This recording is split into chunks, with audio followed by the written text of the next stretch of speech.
جب رب راضی ہونے لگتا ہے تو بندے کو اپنے عیبوں کا پتہ چلنا شروع ہو جاتا ہے، اور یہی اس کی رحمت کی پہلی نشانی ہوتی ہے۔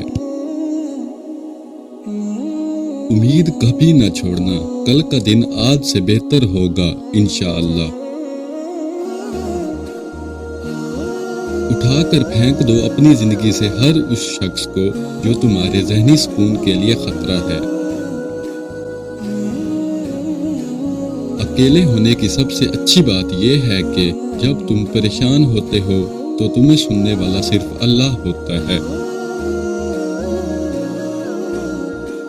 خالق سے مانگنا سنت ہے، اگر دے دے تو رحمت، نہ دے تو حکمت، اور مخلوق سے مانگنا ذلت ہے، اگر دے دے تو احسان، نہ دے تو شرمندگی۔ وقت سب کو ملتا ہے زندگی بدلنے کے لیے، مگر زندگی دوبارہ نہیں ملتی وقت کو بدلنے کے لیے۔ بات بات پر رونے والے بات بات پر ہنسنے لگ جائیں تو ان جیسا مضبوط کوئی نہیں ہوتا، نہ کوئی انہیں ہرا سکتا ہے۔ اللہ سے اس قدر قریب ہو جاؤ کہ تم دعا مانگو تو فرشتے آمین کہیں۔ وہ جگہ چھوڑ دو جہاں تمہارے احساس اور تمہارے الفاظ کی قدر نہ ہو، پھر چاہے وہ کسی کا گھر ہو یا کسی کا دل۔ دل جس بات پر ضد کرتا ہے اللہ اسی بات پر آزماتا ہے۔ وقت اچھا ہو یا برا گزر ہی جاتا ہے، مگر باتیں اور لوگ ہمیشہ یاد رہتے ہیں۔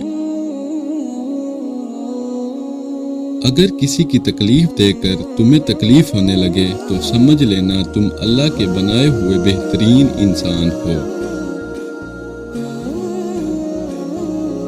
منہ میں زبان تو سبھی رکھتے ہیں، مگر کمال وہ کرتے ہیں جو اسے سنبھال کر رکھتے ہیں۔ جو دو گے وہی لوٹ کر آئے گا، چاہے وہ عزت ہو یا دھوکہ۔ صبر کرنا اور قدر کرنا نصیب والوں کے حصے میں آتا ہے۔ ایک انتقال کے بعد زمین تمہاری ہو جاتی ہے اور ایک انتقال کے بعد تم زمین کے ہو جاتے ہو، اس لیے زمین کے اوپر رہ کر اس کی قدر کرو، ورنہ وہ تم سے سخت حساب لے گی۔ جو انسان جتنا خاموش رہتا ہے وہ اپنی عزت کو اتنا ہی محفوظ رکھتا ہے۔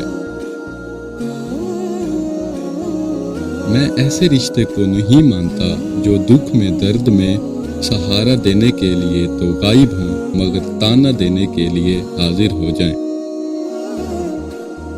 کبھی کبھی تکلیف ایسی ہوتی ہے کہ اللہ کے علاوہ کسی سے بات کرنے کو دل نہیں کرتا۔ منزل پر پہنچنا ہو تو کانٹوں سے کبھی مت گھبرانا، کیونکہ کانٹے قدموں کی رفتار بڑھا دیتے ہیں۔ دنیا والے چہرے اور مال دیکھتے ہیں، جبکہ عرش والے دل اور اعمال دیکھتے ہیں۔ جب انسان بالکل خاموش ہو جائے اور اپنے حق کے لیے بھی نہ بولے تو سمجھ لو کہ وہ اپنے اندر بہت کچھ دفن کر چکا ہے۔ تعلق میں دوسرے سے اپنے جیسا ہونے کی توقع مت رکھو، کیونکہ تم کسی کا سیدھا ہاتھ اپنے سیدھے ہاتھ میں نہیں پکڑ سکتے۔